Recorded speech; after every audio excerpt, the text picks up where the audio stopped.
ready to swap out the usual snacks for something a little more, well, Dutch.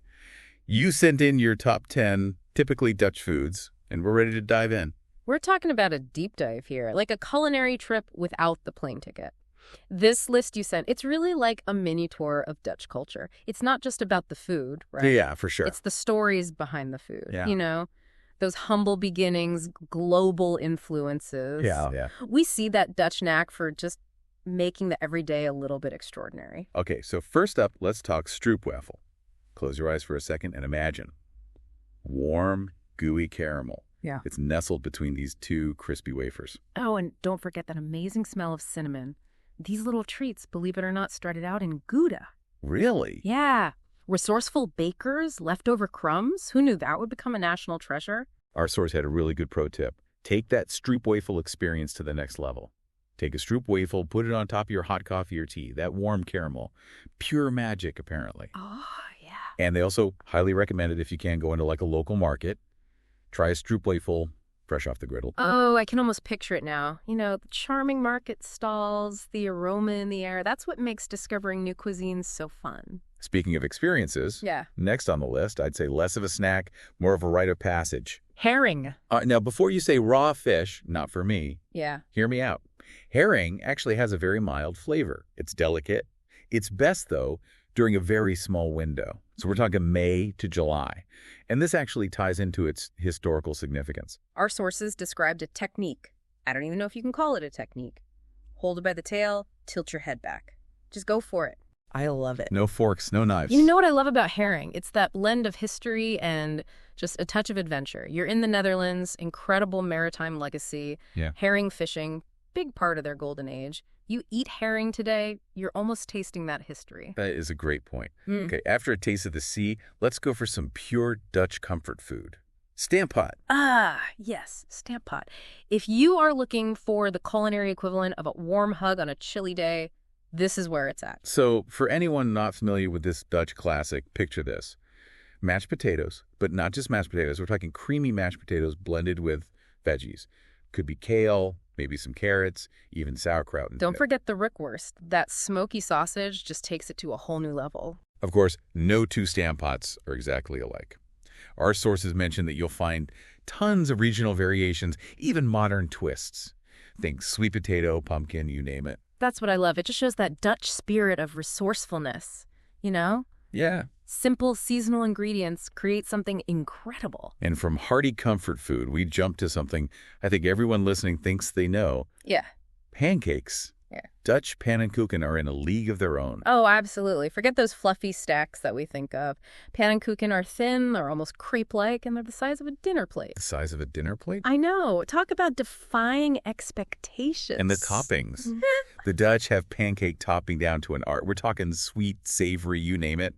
Our source even mentioned restaurants dedicated to pannenkoeken. Can you imagine? Oh, wow. It just speaks to that Dutch practicality. You're craving something sweet for breakfast, savory dinner. There's a pannenkoeken out there for everyone. Okay, up next is a dish practically synonymous with Dutch bar snacks. Bitterballen. Ah. Now this is where we really tap into that concept of gezelligheid. You know, that warm, fuzzy feeling you get when you're enjoying good food and good company in a cozy setting? A warm hug, but in food form. Exactly. Imagine. You're in a lively pub, you're enjoying maybe a local beer, and you've got a plate of these crispy golden brown balls of deliciousness to share. Pure gezelligheid. All right, you've painted quite the picture. What's hiding inside those little balls of goodness? Imagine sinking your teeth into this crispy outer layer and then bam, creamy, flavorful beef ragu, perfectly seasoned. Our sources mentioned that they're traditionally served with bitter liqueurs, hence the name bitterballen. But these days it's more common to pair them with, you guessed it, beer. It goes to show, even the most traditional snacks, they can evolve, but that essence of Dutch conviviality, that's still there. Speaking of snacks you find everywhere, let's talk croquette. Ah, croquette. You'll find it in snack bars, train stations, even those iconic Fibbo automats. They're the ultimate on-the-go Dutch treat. For those who haven't had the pleasure, what exactly are we dealing with? Picture a crispy, cylindrical croquette, almost like a thick French fry in terms of the shape. Inside, you'll usually find a creamy ragu. Beef is common, but chicken, veal, even vegetarian options are becoming super popular. I love that there's a croquette for everyone. Exactly. And if you want the true Dutch experience, our source recommends trying a Bruges kroket. Essentially, it's a kroket served on a crusty roll with mustard. Simple, but so good. Sign me up for that. A word to the wise, though. Our source did mention that molten hot filling can be a bit of a hazard. A small price to pay for such a tasty treat. Speaking of tasty treats, get ready for a flavor combination that's about to rock your world. Patatje oorlog. War fries. Now that's a name that sparks some curiosity. It might sound a little intimidating, but trust me, this is one battle you want to win. Okay, walk us through this culinary battlefield. What are we dealing with here? All right, picture this. Crispy golden fries. But instead of ketchup, we're going with a drizzle of mayonnaise, some peanut satay sauce, and wait for it, raw onion. Mayonnaise, peanut satay sauce, and raw onions. That's an interesting trio. It does, doesn't it? But that's the beauty of patatje oorlog. It's a fusion of flavors. Reflects the Netherlands' multicultural influences. You've got the classic Dutch fries, but then that Indonesian-inspired peanut satay sauce creates this flavor profile that's familiar yet surprising. And the name, war fries. Nah. Our source mentioned it might be referring to the war of flavors happening on your plate. Ooh, I love that. You know, that adventurous Dutch spirit, always pushing boundaries, embracing the unexpected, even with their food. I like it. Okay, from a flavor battle to a bowl of pure comfort. Let's move on to snert, also known as erwtensoep. Erwtensoep. Which is Dutch for pea soup. Pea soup. This is for those days when you just need a warm hug, but from the inside out. 100%. So when it comes to those hearty Dutch classics, snert, it's in a league of its own. We're not talking your average light soup here. This is thick. It's almost stew-like. Traditionally, we're talking split peas, pork, an array of vegetables simmered for hours. And I hear there's a test to know if your snert is up to par. Oh yeah, there is. It's a fun little tradition. A proper snert should be so thick, a spoon can stand up straight in it. Oh, wow. That's the test. Now that's my kind of soup. Right. Our source mentioned traditionally it's eaten during the colder months, and it's often served with rookworst, that smoky sausage we talked about. Yes. And rye bread topped with kattenspek, which is a type of Dutch bacon. It's fantastic. A true testament, I think, to that Dutch love of just hearty, flavorful food. Just warms you up from the inside out. Yeah, it's like that meal that brings everyone together. Exactly, especially on those chilly evenings.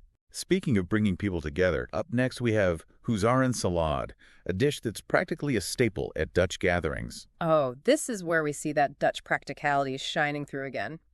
Huzarensalade is delicious, it's visually appealing, and it's perfect for a crowd. No wonder it's become a favorite for celebrations, holidays, you name it. So what exactly goes into this crowd-pleasing salad? Okay, so picture this. Yeah. You've got this colorful medley of diced potatoes, carrots, apples, some tangy pickles. Those are all mixed with cubed ham or beef.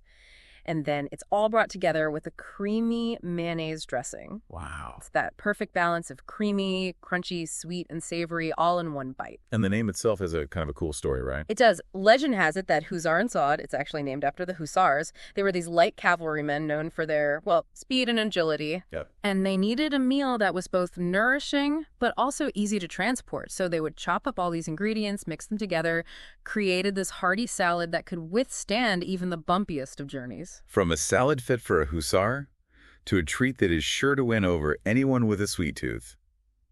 Our final stop takes us to the land of poffertjes. Poffertjes.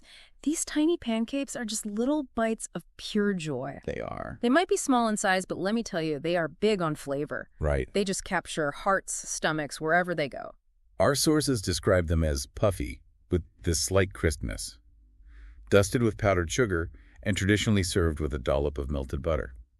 I don't know about you, but I'm already drooling. I know, right? Just thinking about it. Yeah. The best way to experience them, though, go to a local market. Watch those skilled vendors work their magic. They have a special pan that creates those signature puffy edges. Oh, yeah. And the aroma of warm, sugary batter. It's just floating through the air. A feast for the senses. Oh, yeah. And speaking of indulging, you mentioned that, yeah, the classic powdered sugar and butter combo, it's a must-try. But there are more adventurous toppings out there. Oh, absolutely. Don't be afraid to try some of the modern variations. We're talking Nutella, fresh fruit, whipped cream, even a scoop of ice cream. The possibilities are pretty much endless. It's an exciting challenge. Exploring a new cuisine, it's all about that anticipation. Yeah. Discovering what speaks to you, what captures your heart, what captures your stomach. Absolutely. And you know what? You might even find like a hidden gem, a local favorite that didn't even make our top 10 list. Oh, totally. You know, that's the beauty of going beyond the guidebooks. Embrace the unexpected. And as you embark on your Dutch food odyssey, we want to hear about it. Share your experiences, your discoveries, your favorites. Oh, yeah. We're all ears. Yeah. Did you find, like, the perfect Bruges croquette? Yes. Did you fall head over heels for a poffertjes topping you never even imagined? Yeah. We're here to listen and celebrate those culinary adventures with you. And who knows, maybe your adventures will inspire others to take a bite out of, this diverse, delicious world of Dutch cuisine. Absolutely. Now go forth and eat. And remember, the best part of any food journey, sharing those experiences, so keep that conversation going, and happy snacks.